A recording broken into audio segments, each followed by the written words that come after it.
It's indeed an honor to be able to interview you today, and thank you very much for coming. My first question would be, Professor Hardy, to what extent does interculturalism represent the desirable policy and policy outcome which governments and society should strive to? Could you please underline which are the main differences between the concept and the highly criticized multicultural model? I think, first and foremost, thank you very much for inviting me. I've enjoyed very much the exchanges here. Your question is about interculturalism, which is a new label that's been attached to what I consider to be an old issue. So it sits within the family, in my view, of multicultural discourse. And I don't think it's necessarily desirable policy, but it's one policy area that governments should embrace. The problem with multiculturalism in Europe is a problem of semantics, of definition, and of association. It is associated, because of our leading politicians, with bad news, with divisive pluralism. Whereas interculturalism gives us an opportunity of refreshing the relationship between this discourse and pluralism. I think that the important difference is that multiculturalism as a genre, as an area of literature, an area of debate, never really developed at a pace alongside the reality of superdiversity in modern communities, particularly in Europe. So now we have super diverse communities, and we're struggling to apply quite old thinking on how living together is possible in peaceful relations. Now, the second part of the question is important. I think there is a difference between dealing with a multicultural community, as Amartya Sen would say, that's more actually about plural monocultures, so many single cultures living together, and this notion of interculturalism, which says we should get within cultural communities, we should allow there to be a dynamic relationship. So it's not about separation, it's about togetherness, and that's in essence the difference. My own take, and the take of my institute, the Institute of Community Cohesion, is transforming to become a centre that studies social relations. And my take is that this is still all part of the family of work that is defined by multiculturalism. We live in communities, societies, states, regions which are pervasively diverse, permanently so, and they're multicultural by definition. We can't change that.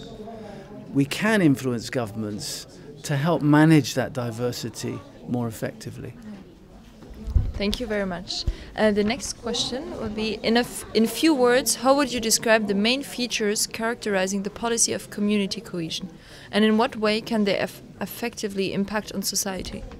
Well, my institute has a very rich history of attempting to support diverse communities, particularly in England and the United Kingdom, with this notion of living together. And community cohesion grew out of an assessment, an analysis of real conflict in English cities, particularly race riots around 2001, and the experience there and the worry that there had developed parallel lives between different communities. So community cohesion was in essence a strategy for bringing more contact between separate communities. Now, I think the evidence didn't always support this view that parallel lives existed. In fact, segregation is apparent in many European cities, but not at the levels that many writers argue. And in fact, most segregation actually is the result of people leaving areas, not people bringing themselves together. So I think community cohesion, my last comment really, would have two lines of argument. One, is it a destination? Is it where you want to arrive? In which case most people would support it. We want to live together in cohesive communities. So a community cohesion movement would be great if that's what it created. Or is it a process? Is it a way of getting there? And I think it's the worry that many authorities have is that community cohesion became more of a policy, a process, than of a destination. So it was things that authorities began to do to communities. We want you to live together, we want you to have lunch together. The big lunch became quite amusing. So everyone brings their food and their their costumes and celebrates their differences. But actually that's not the real world. The real world is what I call, and what has been called by others, everyday integration. Yeah. If you're in the queue at the supermarket, can you relate to the person in front of you who's struggling to understand the currency or the language? When you're picking your children up from school together, can you have discourse with the person next to you?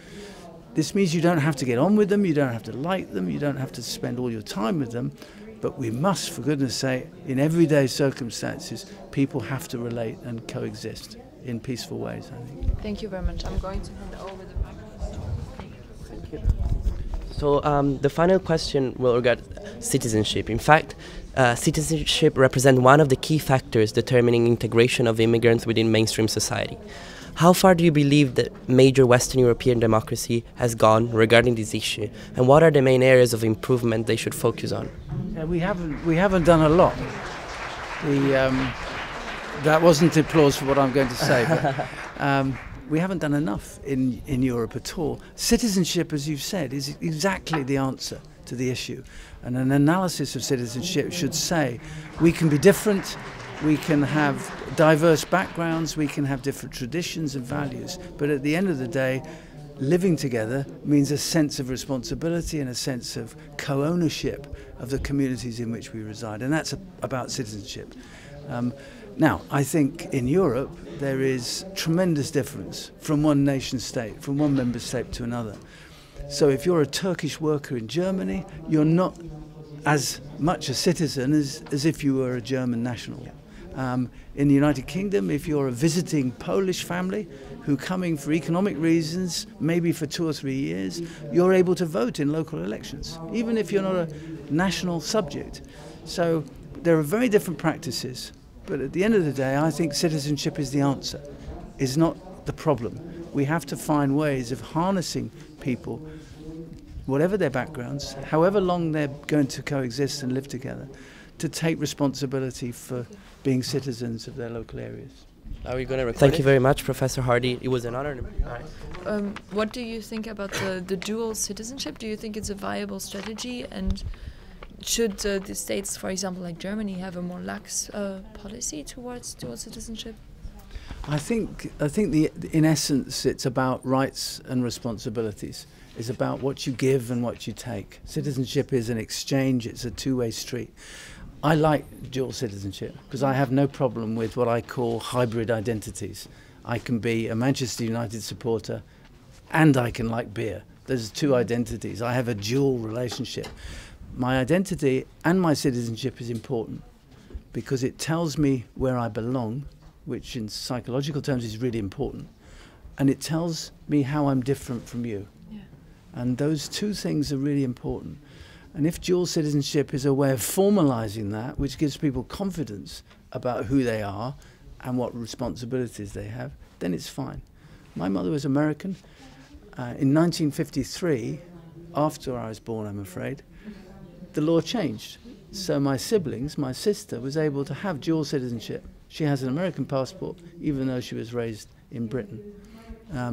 She doesn't have a crisis about that. Yeah. What it does is allow her to build an identity that makes sense for her. Yeah. I have to apply for a visa to go and visit her. And we're from the same stock. I don't have a crisis with that either. Yeah.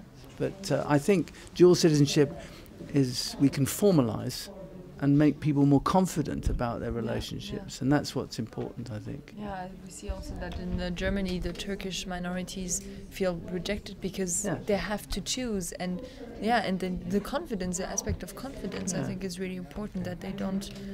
normally you can't be part of two democracies in the sense of voting. That normally is the restriction. So you can have two lives, you can have two heritages, but you need to choose where you're going to be a stakeholder in the sense of parliamentary democracy or whatever. I mean, I think in Europe now it's possible. I mean, I'm able to vote in both countries. Yeah. So that is, that is for me really have the feeling of really being able to be active in both ways. So that's really an improvement. And it takes the discussion to another level, because if you think by voting that you're influential, then you're more. This is another question, isn't it? Yes, yes. So I don't know where he went. No, because it's doing up and down. He can phase now. Fade. Yeah, we can phase it. Fade to banality. Yeah.